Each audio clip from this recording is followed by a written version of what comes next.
Hello दोस्तों, welcome back to the channel base school. आज की इस वीडियो में हम एक और प्रॉब्लम जो फंक्शंस की हेल्प से सॉल्व करेंगे, वो है रिवर्स ऑफ अ नंबर।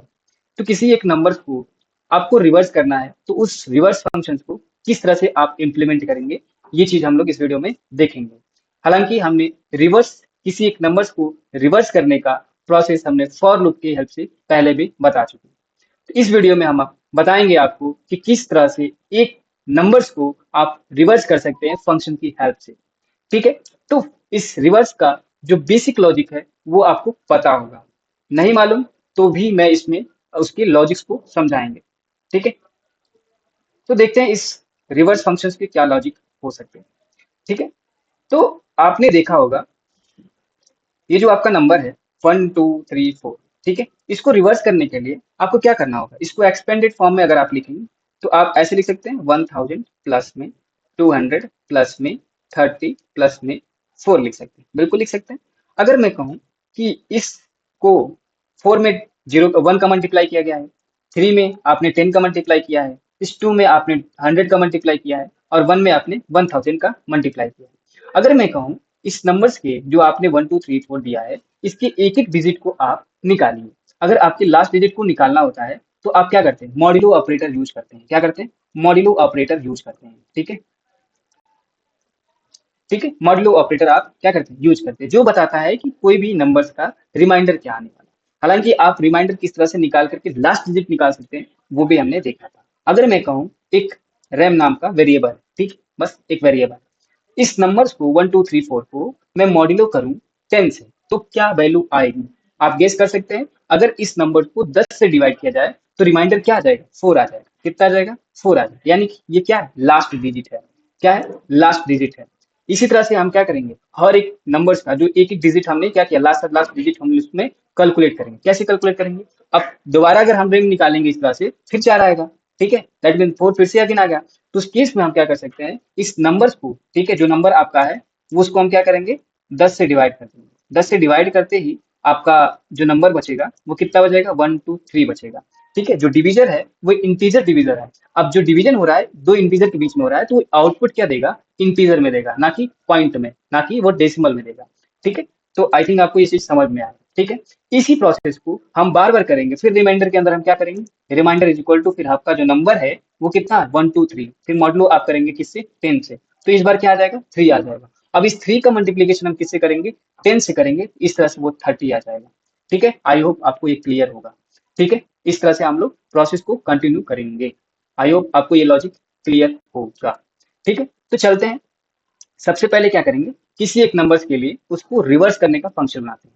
ठीक है, फंक्शन किस तरह बनाएंगे, फंक्शन का डिक्लेरेशन पहले किया जाता है। डिक्लेयर किस तरह से, प्रोटोटाइप क्या बनाते हैं, पहले क्या करते हैं, इस रिवर्स टाइप का,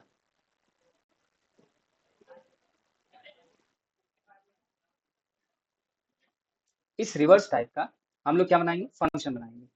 ठीक है, इस रिवर्स फंक्शन का जो आपका टाइप होने वाला होगा वो क्या होगा, जो टाइप होने वाला होगा कुछ नहीं होगा, आपको जो फंक्शन है वो क्या देगा, रिवर्स करके देगा। तो वो एक इंटीजर दे रहा होगा, तो इंटीजर रिवर्स। ठीक है, रिवर्स कर दी, रिवर्स एक फंक्शन रहा है। फंक्शन के अंदर उस नंबर को आपको पास करना होगा जिसको हम एन ले रहे हैं। ठीक है, इस तरह से आपने फंक्शन का प्रोटोटाइप बनाया। कौन से फंक्शन, रिवर्स फंक्शन का आपने प्रोटोटाइप बना लिया। जो आपने यहाँ पे लिखा है रिवर्स, ये क्या है, उसका नाम है। अब उसके बाद आपको जो नंबर दिया गया है, आप क्या करेंगे, उस नंबर्स को एक एक करके, वो जो नंबर आपको दिया है उसके एक एक करके आप क्या करेंगे, उसका लास्ट डिजिट कैलकुलेट करेंगे। बिल्कुल, आपने लास्ट डिजिट कैलकुलेट करना है। तो वेरिएबल निकाल करके आप क्या कर सकते हैं, एक रेम नाम का वेरिएबल बना देंगे, जो क्या करेगा, उसके लास्ट डिजिट को निकालेगा, हर बार निकालेगा, बिल्कुल निकालेगा। ठीक है। ठीक है, अब हमारे पास क्या कर सकते हैं, मान लीजिए आपने एक वाइल लूप चला दिया। ठीक है, वाइल लूप क्या करेगा, ये तब तक चलेगा, ये जो प्रोसेस है आपने यहाँ पे लिखा हुआ है, जो रेम हमने बताया, यहाँ पे मैंने बताया, जो रेम हमारे पास इज इक्वल टू 1 2 3 4 मॉड्यूलो 10 लिखा है। इस प्रोसेस को, जो 3 लाइन हमने इधर दिखाया है, इस प्रोसेस को कितनी बार कंटिन्यू करेंगे, जब तक कि आपका एन जो है वो जीरो नहीं हो जाता है।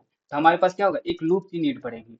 तो लूप कब तक चलेगा, जब तक एन नॉट इक्वल टू क्या है, जीरो के बराबर नहीं है, तब तक आपका ये लूप चलेगा, बिल्कुल चलेगा। अब इस रिमाइंडर के अंदर जो है, आप क्या कर सकते हैं, इस रिमाइंडर के अंदर आपको किस तरह से उस एन मॉड्यूलो 10 करके लास्ट डिजिट को स्टोर करेंगे। क्या करेंगे, लास्ट डिजिट को स्टोर करेंगे। अब आपका लास्ट डिजिट आ चुका होगा 4। अब 4 आते ही आप क्या करेंगे, उसमें आप एक ऊपर वेरिएबल बना लीजिए जो आपकी नंबर्स को स्टोर कर रहा होगा, रिमाइंडर इज इक्वल टू 1 करके। ठीक है, ठीक है। Reminder answer is equal to क्या कर रहा होगा, जीरो जीरो सॉरी, जीरो से आपने इनिशियलाइज कर दिया। ठीक है, ठीक। उसके बाद आपने क्या किया, इस आंसर के अंदर उस अपने जो भी वैल्यू आ रही है उसको स्टोर कर रहे हैं। आंसर इज इक्वल टू जो आंसर आया 4, रिमाइंडर आया था ना 4, 4 आपका आया, 4 इंटू में आप क्या कर रहे हैं, आंसर जो आ रहा है उसको आप 10 से मल्टीप्लाई कर रहे हैं, प्लस में आप रिमाइंडर कर रहे हैं। ये आपका एक फॉर्मूला हो गया समझिए। ठीक है, क्या कर रहे हैं, रिमाइंडर जो है, आंसर इनिशियली कितना है, जीरो है, जो रिवर्स किया गया था सोल्यूशन में हमारे पास क्या है, जीरो है। जीरो का इंटू आपने कितना किया 10 में, तो उस केस में आपकी वैल्यू कितनी आ चुकी होगी, जीरो आ चुकी होगी। जीरो इंटू में आपने 10 किया और रिमाइंडर की वैल्यू आपने प्लस करी, तो प्लस करेंगे तो कितना आ जाएगा, 4 आ जाएगा, है कि नहीं, फर्स्ट स्टेप में। उसके बाद क्या करेंगे, जैसे ही 4 आया उसके बाद आप लास्ट डिजिट आपने कैलकुलेट कर लिया। ठीक है, कैलकुलेट कर लिया। उसके बाद आपको क्या करना है, उसके बाद आपको उस नंबर को डिवाइड करना है, नंबर को डिवाइड करना है किससे, 10 से, ताकि वो लास्ट डिजिट रिमूव हो जाए। क्या हो जाए, रिमूव हो जाए। अभी हमने क्या किया, आंसर को हमने 10 से मल्टीप्लाई करा है। अब अगली बार जैसे ही आपका n डिवाइड हो जाएगा, अब यहाँ से आपको क्लोज करना है। ये देखिए, अब इसको ड्राई रन करके देखते हैं किस तरह से ये काम कर रहा है। ठीक है, फिर हम देखेंगे इस फंक्शन में क्या कर सकते हैं। ठीक, सबसे पहले क्या हुआ होगा कि जो अपना n है वो आपने क्या दिया, 1 2 3 4 दे रखा है। n की वैल्यू जो है आपकी 1 2 3 4, क्या ये जीरो है, नहीं है। तो उस केस में जो रिमाइंडर होगा वो क्या हो चुका होगा, जो रिमाइंडर है वो आपका 4 हो चुका होगा, बिल्कुल। और आंसर में कितना आ चुका होगा, answer is equal to zero into में 10, यानी कि जीरो, जीरो प्लस 4 क्या हो जाएगा आपका 4 हो जाएगा, 4 इसके अंदर स्टोर हो चुका है। और n की वैल्यू कितनी हो जाएगी, अब डिवाइड होकर के 1 2 3 हो चुकी होगी, n की वैल्यू क्या हो चुकी होगी, n इज इक्वल टू 1 2 3 हो चुका होगा। जब नेक्स्ट स्टेप जाएगा तो उस केस में क्या हो चुका होगा, जब आपका नेक्स्ट स्टेप जाएगा यहाँ पे, जब आप यहाँ पे नेक्स्ट स्टेप जा रहे होंगे तो एन की वैल्यू कितनी हो चुकी है, 1 2 3। अब उस केस में रिमाइंडर आप देखेंगे, क्या एन जो है वो जीरो है, पहले कंडीशन यही है, क्या हमारे पास जीरो है, नहीं, तो रिमाइंडर निकलेगा। रिमाइंडर इज इक्वल टू कितना आएगा, लास्ट डिजिट दैट इज 3 आ जाएगा। और आंसर के अंदर क्या स्टोर होगा, answer equal to answer into 10, यानी कि अब हो जाएगा 4 इंटू 10, प्लस में आप क्या करेंगे, रिमाइंडर जो कि हमारे पास कितना हो जाएगा, दैट इज इक्वल टू 43 हो जाएगा। देखो अब क्या हो चुका है, रिवर्स हो रहा है, धीरे धीरे क्या हो रहा है, रिवर्स हो रहा है। अब उसके बाद नंबर को आप क्या करेंगे, डिवाइड कर देंगे किससे, उसी 10 से, number is equal to number divided by 10, तो नंबर आपका कितना आ जाएगा, 12 आ जाएगा, है नहीं। उसके बाद फिर से क्या होगा, फिर लूप हमारे पास अब अगेन चलेगा, क्योंकि n क्या है, जीरो के बराबर नहीं है। तो उस केस में आपका फिर क्या करेगा, ये लूप चलेगा, लूप चलेगा तो उस केस में n की वैल्यू कितनी है, 12 है। तो उस केस में हमारे पास रिमाइंडर कितना हो जाएगा, रिमाइंडर अप टू हो जाएगा। और आंसर के बराबर जो होगा वो क्या हो जाएगा, आंसर इज इक्वल टू, इस बार जो आंसर है वो 43 था, 43 इंटू आपने 10 किया, फिर प्लस में आपने रिमाइंडर करा, तो उस केस में कितना आ जाएगा, ये हो जाएगा 432, है कि नहीं। अब ये धीरे धीरे क्या हो रहा है, रिवर्स हो रहा है। अब नंबर को आपने क्या किया, 10 से डिवाइड कर दिया, तो 12 को 10 से डिवाइड करेंगे तो 1 आ जाएगा। मैंने पहले बता रखा है, ये 1.2 नहीं आएगा क्योंकि ये इंटीजर डिवीजन है। इंटीजर डिवीजन करते हैं तो वो इंटीजर पार्ट ही देता है, डेसिमल पार्ट को रिमूव कर देता है। ठीक है, आई होप ये क्लियर है। इस तरह से आपका फिर से n क्या जीरो है, नहीं है, एक बार और लूप चलेगा, क्या होगा, एक बार और लूप चलेगा। तो n इज इक्वल टू अभी आपका 1 है, और रिमाइंडर हमारे पास कितना है, रिमाइंडर आपका इस केस में कितना आ जाएगा, 1 आ जाएगा। और आंसर में कितना आ जाएगा, answer is equal to 432 into में 10 आएगा और प्लस में 1 हो जाएगा। जिस तरह से वो हमारे पास वैल्यू कितनी आ जाएगी, 4321 आ जाएगी। ठीक है, और आपने n को क्या करना है, अब n is equal to 1 divided by 10 हो जाएगा, जिसकी वैल्यू कितनी आ जाएगी, जीरो आ जाएगा। अब क्या ये लूप चलेगा, नहीं चलेगा, क्यों, क्योंकि n जो है वो इक्वल टू हो गया है जीरो के। तो अब ये लूप खत्म हो चुका होगा। लूप खत्म होने के बाद इस आंसर में जो वैल्यू आई है वही तो आपके पास क्या है, रिवर्स वैल्यू है। तो उसी को हमें क्या करना पड़ेगा, रिटर्न करना होगा। क्या करना होगा, रिटर्न करना होगा। तो ये फॉर लूप खत्म हो गया। उसके बाद आपको क्या करना है, सिंपल सा रिटर्न आंसर कर देना है, जिससे क्या होगा, ये फंक्शन जो है एक इंटीजर वैल्यू क्या करेगी, रिटर्न कर रही होगी, क्या कर रही होगी, रिटर्न कर रही होगी। ठीक है, ठीक है, आई होप आपको ये चीज क्लियर होगी। ठीक है, किस तरह से हमने इस रिवर्स फंक्शन को बनाया है। तो चलते हैं इसके इम्प्लीमेंटेशन पार्ट पर। तो आपने VS कोड ऑन कर लिया होगा, तो सबसे पहले आपने इस बेसिक कोड को लिख लिया होगा। हमने क्या किया, एक n नाम का इंटीजर वेरिएबल लिया है जिसको हमें रिवर्स कराना है। ठीक है, तो सबसे पहले आपको क्या लिखना है, प्रिंट एफ, सॉरी यहाँ पे प्रिंट एफ,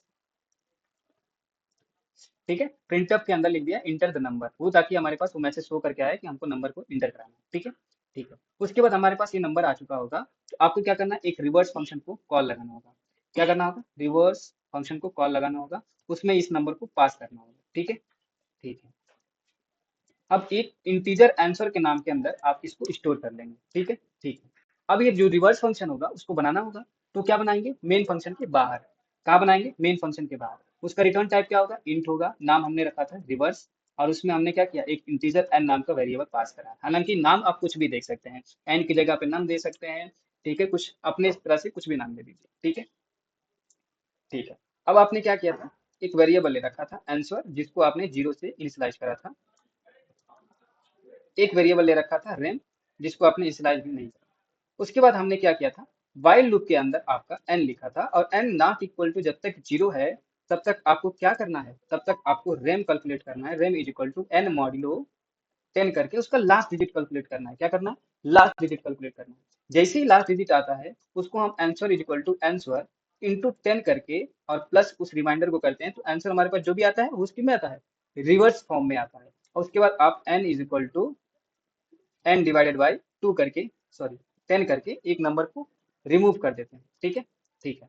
इस तरह से आपका ये रिवर्स वैल्यू कैलकुलेट हो जाती है। इस फंक्शन के बाद, इस वाइल लूप के बाद आपको क्या करना होता है, उस फंक्शन को, वो आपने आंसर के अंदर जो रिवर्स वैल्यू स्टोर करी है उसको क्या करना है, रिटर्न करना है। उसको क्या करना है, रिटर्न करना है। तो आपको रिटर्न, सिंपल सा आंसर रिटर्न कर देना है। ठीक है, अब यहाँ पे आंसर के वैल्यू के अंदर जो रिवर्स वाला आया है वो स्टोर हो चुका होगा। ठीक है, अब उसके बाद हमें क्या करना है, सिंपल सा है कि आपको प्रिंट करके चेक करना है कि वैल्यू रिवर्स हुई है या नहीं। ठीक है, ठीक है। तो हमारे पास लिख सकते हैं यहाँ पे रिवर्स ऑफ अ नंबर। ठीक है, परसेंटेज, इस तरह से एन लिख करके, परसेंटेज डी लिख के, इज लिख दीजिए, परसेंटेज डी लिख दीजिए, ताकि अच्छे से दिखे। यहाँ पे आपको एन को पास कर देना है वो नंबर का, और यहाँ पे आंसर पास कर देना है जिसकी वैल्यू प्रिंट करा। तो इसको रन करके देखते हैं क्या ये रन होता है।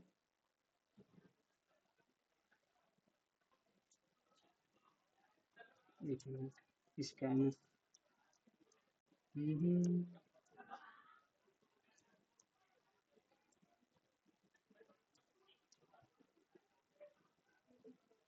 अब देखिए, आपको ये इंटर द नंबर इस तरह से आपके पास आया होगा, जिसमें आप क्या करेंगे, उस नंबर को इंटर करेंगे जिसको आपको रिवर्स कराना है। जैसे मान लीजिए आपके पास 1 2 3 4 है।